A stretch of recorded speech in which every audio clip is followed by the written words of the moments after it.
INS संधायक decommission श्रीमान। INS संधायक Bharat के हिंद प्रशांत क्षेत्र में इंडियन ओशन रीजन में महाशक्ति की भूमिका को और ताकत प्रदान करेगा। इस मतलब ये सतही मेयार है हमारे अवाम का, तो वो तो जाहिर फिर ये सोचने में बैठ जाएंगे कि जी अभी वो वहां से घोड़े चल के आएंगे और वो आके हमारा कश्मीर भी फतह करके देंगे। एक तो इंडिया के पास पैसे भी हैं, फौज भी तगड़ी है, इन अ सेंस के बड़ी फौज है, इक्विपमेंट ले रहे हैं, इंडो पैसिफिक के हवाले से बड़े इंपॉर्टेंट प्लेयर हैं। समुद्र में चोरी डकैती और तस्करी से जुड़े लोगों को किसी भी सूरत में बर्दाश्त नहीं किया जाएगा। यह नए भारत का एक प्रण है। Earlier on Friday, the Indian Navy once again foiled the piracy attempt of the east coast of Somalia.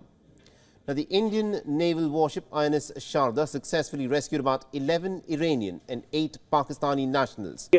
उनका छोटा से छोटा एक्टर इधर आता, आपका पूरा मीडिया इंटरव्यू के लिए पीछे भाग रहा होता। एक चीज ये कि डेड बॉडीज अब तक नहीं दी गई हैं। दूसरी चीज ये पाकिस्तानी आर्मी अब बलूचिस्तान के अंदर घुसने से डर रही है। इस तरीके के हमले अगर और होते रहे, लेकिन एक ही चीज वो कह रहे हैं कि भाई ये बड़ा की रोल है इंडो पैसिफिक स्टेबिलिटी के अंदर भारत का। अब मुझे ये बताएं कि वो पाकिस्तानी जो ये समझते हैं कि हमें जो हम ये प्रो चाइना लाइन ले रहे हैं, इस तरह के सर्कमस्टांसेस में क्या अमेरिका से हमें कोई सपोर्ट मिल सकती है? नंबर 1 आर्मी कैसे जो है वो बाथरूम में छुपी हुई है, बीएलए का सुनकर बाथरूम में घुसकर कैंप किया। इंडिया की फिल्म आएगी, आप मुझे साबित करके दिखा दें कि आप इंडियन फिल्म को हटा के पाकिस्तानी फिल्म को ये शो दे दें, इम्पॉसिबल। हमें शर्म आती है पाकिस्तान कहते हुए कि हम अब देखें हमारी नई नस्ल आने वाले वक्त में इस मुल्क को कभी अपना नहीं कहेगी। So India is in a very advantages position इस सेंस में अगर आप चले जाएं।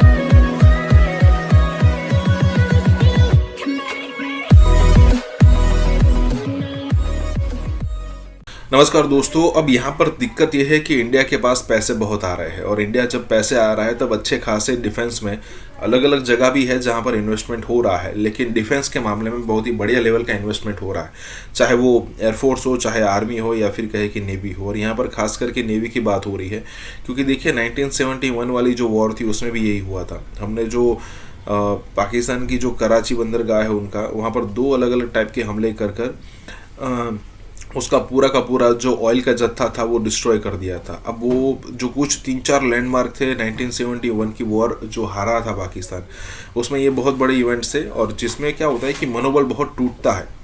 अब मान लीजिए इस टाइप की इवेंट होती है, अब कोई ऐसी न्यूज़ आती है कि 2 युद्ध हो रहे हैं और ऐसी कोई न्यूज़ आती है कि पाकिस्तान के 500 सैनिक मारे गए, तो फिर भले ही वो न्यूज़ सच्ची हो या फिर गलत हो, लेकिन इस टाइप से जो रिमेनिंग आर्मी है ना, उनका मनोबल बहुत ही गिरता है। उनको भी 2-3 अच्छी न्यूज़ चाहिए अपना मनोबल बढ़ाने के लिए। तो यहाँ पर यही बात हो रही है कि इंडिया एक अलग तरीके से अब नेवी में भी इन्वेस्टमेंट अच्छा खासा कर रहा है और आने वाले दिनों में ये भी होगा कि अरब सागर से लेकर जो पूरा का पूरा इंडियन ओशन है ना, वहाँ सिर्फ और सिर्फ इंडियन नेवी ही घूमेगी। इसी के साथ ही वीडियो शुरू करते हैं। और हाँ दोस्तों, हमें सुपर चैट के माध्यम से सपोर्ट करना ना भूलें। आईएनएस संधायक भारत के हिंद प्रशांत क्षेत्र में इंडियन ओशन रीजन में महाशक्ति की भूमिका को और ताकत प्रदान करेगा, ऐसा मेरा पक्का विश्वास है। बीते दिनों आप जानते हैं कि किस प्रकार से समुद्री लुटेरों ने अरब सागर में हमारे कोस्ट से लगभग 2000 किलोमीटर दूर यमवी लीला नॉर्फॉक नामक एक जहाज को हाईजैक करने का प्रयास किया, लेकिन भारतीय नौसेना ने अपनी सूझबूझ व साहस का परिचय देते हुए उस जहाज को लुटेरों के चंगुल से सुरक्षित बाहर निकालने में कामयाबी हासिल की है। अभी हाल ही में आईएनएस इंफाल की कमीशनिंग सेरेमनी थी, उसमें मैंने कहा था कि जो लोग नेफेरियस यानी नापाक गतिविधियां नेफेरियस एक्टिविटीज कर रहे हैं, उन्हें हम सागर के तल से भी ढूंढ निकालेंगे और कठोर कार्रवाई करेंगे।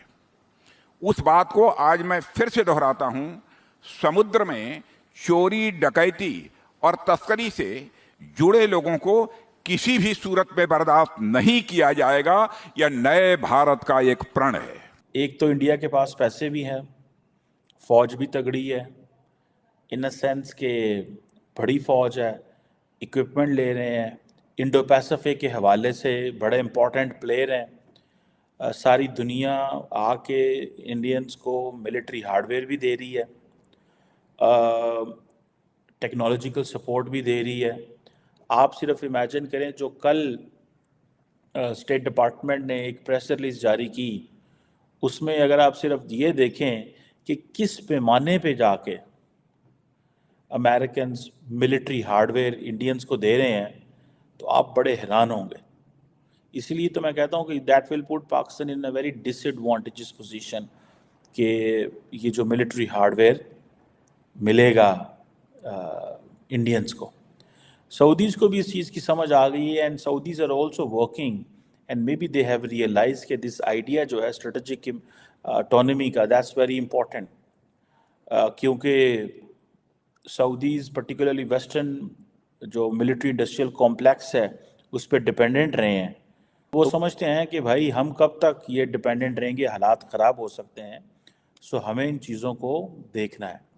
अब फॉर एग्ज़ाम्पल ये जो वो कहते ये हैं कि ये जिस एक्सरसाइज का मकसद ये है कि हमने ट्रूप्स को ट्रेन करना है, एक जॉइंट ऑपरेशंस जो टेरेन है उस हवाले से, joint operations in a semi desert terrain, यानी कि नॉट फुल डेजर्ट, सेमी जो टेरेन है वो डेजर्ट है उनके लिए, क्योंकि सऊदी अरब के अंदर जो टेरेन है ज़्यादातर वो डेजर्ट्स हैं, तो इसलिए वो ये कहते हैं, और वो कहते हैं जी हम ये chapter 7 of the UN charter कर रहे हैं, ठीक है जी, और जी हम techniques and tactics and procedures और इस तरह की चीज़ें, and particularly this is in a sub conventional domain, ठीक है।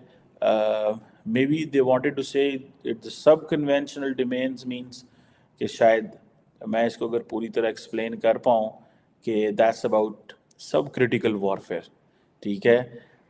ये उस सेंस में वो बात कर रहे हैं, लेकिन असल में वो क्या कह रहे हैं जी कि हम इंटरऑपरेबिलिटी डेवलप करना चाह रहे हैं और वो ताल्लुक बिल्ड करना चाह रहे हैं। अब लेट्स सी ये कैसे आइंदा आने वाले दिनों में ये चीज़ें होती हैं, लेकिन आपको पता है कि इंडिया सऊदी जो कोऑपरेशन है ये बड़ी तेज़ी से ग्रो कर रही है। इंडिया की प्रेजेंस मिडल ईस्ट में बहुत तेज़ी से ग्रो कर रही है।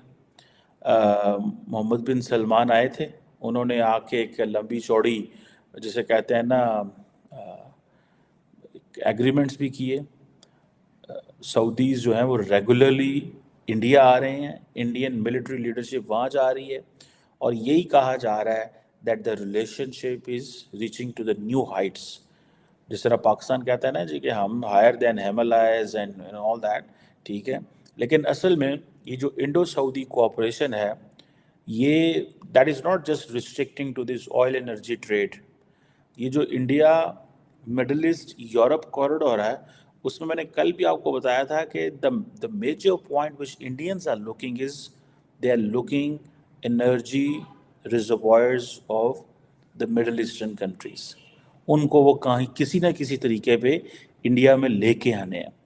देखिए दिस इज़ 2024, इंडिया की जो ट्रांसफॉर्मेशन है वो कहते हैं जी कि हमें जो ज़ीरो एमिशंस पे जाना है बाय 2070, लॉन्ग टाइम अगो। आबादी कितनी बढ़ जाए, 1 बिलियन पॉपुलेशन को एनर्जी नहीं होगी तो कैसे करें।